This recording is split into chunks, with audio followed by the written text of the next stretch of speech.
ವೀಕ್ಷಕರೆಲ್ಲರಿಗೂ ದೈನಿಕ ರಾಶಿ ಫಲ ವಿಶೇಷ ಕಾರ್ಯಕ್ರಮಕ್ಕೆ ಸ್ವಾಗತ. ಇವತ್ತಿನ ಈ ವಿಡಿಯೋದಲ್ಲಿ ನಾವು ವರ್ಷ 2025ರ ನವೆಂಬರ್ ತಿಂಗಳಿನ 23ನೇ ತಾರೀಕಿನ ದಿನ ವೃಷಭ ರಾಶಿಯ ಫಲಗಳನ್ನು ತಿಳಿದುಕೊಳ್ಳಲಿದ್ದು, ಈ ದಿನ ವೃಷಭ ರಾಶಿಯ ಜಾತಕದವರ ಪಾಲಿಗೆ ಹೇಗೆ ಸಾಬೀತಾಗಲಿವೆ, ಈ ದಿನ ಗ್ರಹ ನಕ್ಷತ್ರಗಳ ಸ್ಥಿತಿಗತಿಗಳೇನು ಮತ್ತು ಇಲ್ಲಿ ಉಂಟಾಗಲಿರುವ ಯೋಗಗಳ್ಯಾವುವು, ಈ ಯೋಗಗಳ ಪ್ರಭಾವ ನಿಮ್ಮ ಮೇಲೆ ಹೇಗೆ ಕಾಣಿಸಿಕೊಳ್ಳಲಿದೆ, ಜೊತೆಗೆ ಈ ದಿನಗಳಂದು ನೀವು ಹೊಂದಿರಬೇಕಾದ ಎಚ್ಚರಿಕೆ ಏನು ಅನ್ನೋದೆಲ್ಲವನ್ನ ವಿಸ್ತಾರ ರೂಪದಲ್ಲಿ ಇಲ್ಲಿ ತಿಳಿದುಕೊಳ್ಳೋಣ. ಮಾಹಿತಿ ತಿಳಿದುಕೊಳ್ಳುವುದಕ್ಕೂ ಮುನ್ನ ನಮ್ಮ ವಿನಂತಿ ಎಂದರೆ, ನೀವಿನ್ನೂ ನಮ್ಮ ಚಾನೆಲ್ ಸಬ್ಸ್ಕ್ರೈಬ್ ಮಾಡಿಲ್ಲವೆಂದರೆ ದಯವಿಟ್ಟು ಈಗಲೇ ನಮ್ಮ ಚಾನೆಲ್ ಅನ್ನು ಸಬ್ಸ್ಕ್ರೈಬ್ ಮಾಡಿ. ಹಾಗೆ ನಿರಂತರ ವಿಡಿಯೋ ಅಪ್ಡೇಟ್ಸ್ಗಳಿಗಾಗಿ ಪಕ್ಕದ ಬೆಲ್ ಐಕಾನ್ ಕ್ಲಿಕ್ ಮಾಡಿ. ವೀಕ್ಷಕರೇ, ಈ ದಿನವು ಭಾನುವಾರದ ದಿನವಾಗಿರಲಿದ್ದೆ. ಈ ದಿನದ ವೃಷಭ ರಾಶಿಯ ಫಲಗಳ ಕುರಿತು ನೋಡುವುದಾದರೆ, ಒಬ್ಬ ಸ್ನೇಹಿತ ನಿಮ್ಮ ಮುಕ್ತ ಮನಸ್ಸು ಮತ್ತು ಸಹಿಷ್ಣುತೆಯ ಪರಮಾವಧಿಯನ್ನು ಪರೀಕ್ಷಿಸಬಹುದು. ನೀವು ನಿಮ್ಮ ಮೌಲ್ಯಗಳೊಂದಿಗೆ ರಾಜಿಯಾಗದಿರುವಂತೆ ಮತ್ತು ಸಕಾರಣವಾದ ನಿರ್ಧಾರಗಳನ್ನು ಕೈಗೊಳ್ಳುವಂತೆ ಎಚ್ಚರಿಕೆ ವಹಿಸಬೇಕು.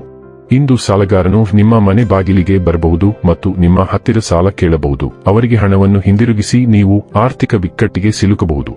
ಸಾಲ ಪಡೆಯುವುದನ್ನು ತಪ್ಪಿಸಲು ನಿಮಗೆ ಸೂಚಿಸಲಾಗಿದೆ. ನೀವು ಅಪರೂಪಕ್ಕೆ ಭೇಟಿ ಮಾಡುವ ಜನರನ್ನು ಸಂಪರ್ಕಿಸಲು ಒಳ್ಳೆಯ ದಿನ. ಪ್ರೇಮ ಜೀವನ ಸ್ವಲ್ಪ ಕಠಿಣವಾಗಿರಬಹುದು. ದಿನವನ್ನು ಉತ್ತಮಗೊಳಿಸಲು ನಿಮಗಾಗಿ ಸಮಯ ತೆಗೆದುಕೊಳ್ಳಲು ಸಹ ನೀವು ಕಲಿಯಬೇಕು.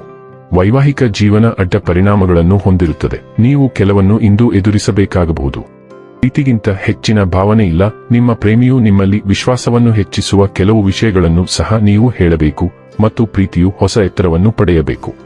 ಇಂದು ನೀವು ಸೃಜನಶೀಲ ಶಕ್ತಿಯಿಂದ ತುಂಬಿದ್ದೀರಿ, ಆದರೆ ಇತರರು ನಿಮ್ಮ ಉತ್ಸಾಹವನ್ನು ತಿರಸ್ಕರಿಸಬಹುದು. ಜನರು ನಿಮ್ಮ ಸಲಹೆಯನ್ನು ಸ್ವಾಗತಿಸುವುದಿಲ್ಲ. ಸೃಜನಶೀಲ ಶಕ್ತಿಯಿಂದ ತುಂಬಿದ್ದರೂ ಮೌನವಾಗಿರುವುದು ನಿಮ್ಮನ್ನು ಖಿನ್ನತೆಗೆ ಒಳಪಡಿಸಬಹುದು.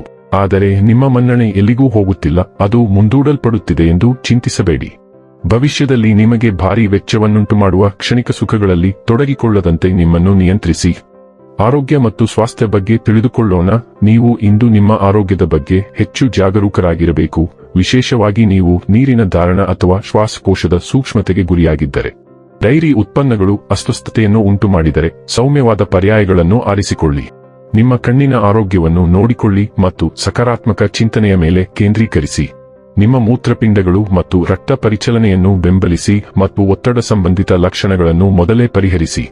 ಡೈಲಿ ಲವ್ ಮತ್ತು ರಿಲೇಶನ್ಶಿಪ್ ಬಗ್ಗೆ ತಿಳಿದುಕೊಳ್ಳೋಣ. ನೀವು ಉಷ್ಣತೆ ಮತ್ತು ಔದಾರ್ಯದಿಂದ ನಿಮ್ಮನ್ನು ವ್ಯಕ್ತಪಡಿಸಿದಾಗ ನಿಮ್ಮ ಆಂತರಿಕ ಕಾಂತಿ ಹೊಳೆಯುತ್ತದೆ.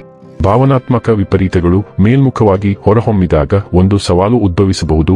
ಅದು ನಿಮ್ಮನ್ನು ಸ್ಥಿರವಾಗಿ ಮತ್ತು ಸ್ಪಂದಿಸುವಂತೆ ಒತ್ತಾಯಿಸುತ್ತದೆ. ಸಂವಹನವು ತೀವ್ರ ಅಥವಾ ಅಗಾಧವಾಗಿ ಅನಿಸಬಹುದು, ಆದರೆ ನಿಮ್ಮ ಬುದ್ಧಿ ಮತ್ತು ಸ್ಪಷ್ಟತೆ ನಿಮಗೆ ಮಾರ್ಗದರ್ಶನ ನೀಡುತ್ತದೆ. ನೀವು ಪ್ರಾಮಾಣಿಕ ಸಂವಾದಕ್ಕೆ ಜಾಗವನ್ನು ತೆರೆದಾಗ ಭಾವನಾತ್ಮಕ ಪ್ರಗತಿ ಸಾಧ್ಯವಾಗುತ್ತದೆ. ತಿಳುವಳಿಕೆ ಮತ್ತು ಚಿಂತನಶೀಲ ವಿನಿಮಯದ ಮೂಲಕ ಸಂಪರ್ಕವನ್ನು ಗಾಢವಾಗಿಸಲು ಈ ಕ್ಷಣವನ್ನು ಸ್ವೀಕರಿಸಿ. ವೃತ್ತಿ ಮತ್ತು ಹಣ ಬಗ್ಗೆ ತಿಳಿದುಕೊಳ್ಳೋಣ. ಆಫೀಸ್ ಪ್ರಣಯವು ನಿಮ್ಮನ್ನು ಆಯಸ್ಕಾಂತದಂತೆ ಆಕರ್ಷಿಸುತ್ತಿದೆ, ಆದರೆ ಕಚೇರಿ ಕೆಲಸ ಮಾಡುವ ಸ್ಥಳ ನಿಮ್ಮ ಭಾವನೆಗಳನ್ನು ತೋರಿಸಲು ಅಲ್ಲ ಎಂಬುದನ್ನು ನೆನಪಿಡಿ. ನಿಮ್ಮ ಸಹೋದ್ಯೋಗಿಗಳು ಅದನ್ನು ಮೆಚ್ಚದಿರಬಹುದು. ಇನ್ನೊಂದು ತುದಿಯಿಂದ ಅದು ವ್ಯಾಮೋಹವಾಗಿರಬಹುದು. ನಿಮ್ಮ ಕೆಲಸದ ಮೇಲೆ ಗಮನ ಹರಿಸಿ. ಅದು ಆಗಬೇಕಾದರೆ ಅದು ಖಂಡಿತವಾಗಿಯೂ ಆಗುತ್ತದೆ. ಇಲ್ಲದಿದ್ದರೆ ಅದು ಗಾಳಿಯ ಹೊಡೆತದಂತೆ ಹಾದುಹೋಗುತ್ತದೆ. ಅದನ್ನು ಕ್ರೀಡಾಸಕ್ತಿಯಿಂದ ತೆಗೆದುಕೊಳ್ಳಿ. ಇನ್ನು ಕೊನೆಯದಾಗಿ ಈ ದಿನ ಮಾಡಿಕೊಳ್ಳಬೇಕಾದ ಉಪಾಯಗಳ ಕುರಿತು ನೋಡುವುದಾದರೆ, ಬೆಳ್ಳಿಯ ತುಂಡು ಅಥವಾ ಬೆಳ್ಳಿಯ ನಾಣ್ಯವನ್ನು ಯಾವಾಗಲೂ ಜೇಬಿನ ಇರಿಸುವುದರಿಂದ ಆರ್ಥಿಕ ಪರಿಸ್ಥಿತಿ ಸುಧಾರಿಸುತ್ತದೆ. ವೀಕ್ಷಕರೇ, ಇದಾಗಿತ್ತು ವೃಷಭ ರಾಶಿಯ ಜಾತಕದವರ ದೈನಿಕ ರಾಶಿ ಫಲದ ಮಾಹಿತಿ ಇಷ್ಟವಾದರೆ ವಿಡಿಯೋವನ್ನು ಲೈಕ್ ಮತ್ತು ಶೇರ್ ಮಾಡಿ. ಹಾಗೆ ಚಾನೆಲ್ ಸಬ್ಸ್ಕ್ರೈಬ್ ಮಾಡುವುದರ ಜೊತೆಗೆ ನಿರಂತರ ವಿಡಿಯೋ ಅಪ್ಡೇಟ್ಸ್ಗಳಿಗಾಗಿ ಪಕ್ಕದ ಬೆಲ್ ಐಕಾನ್ ಕ್ಲಿಕ್ ಮಾಡಿ.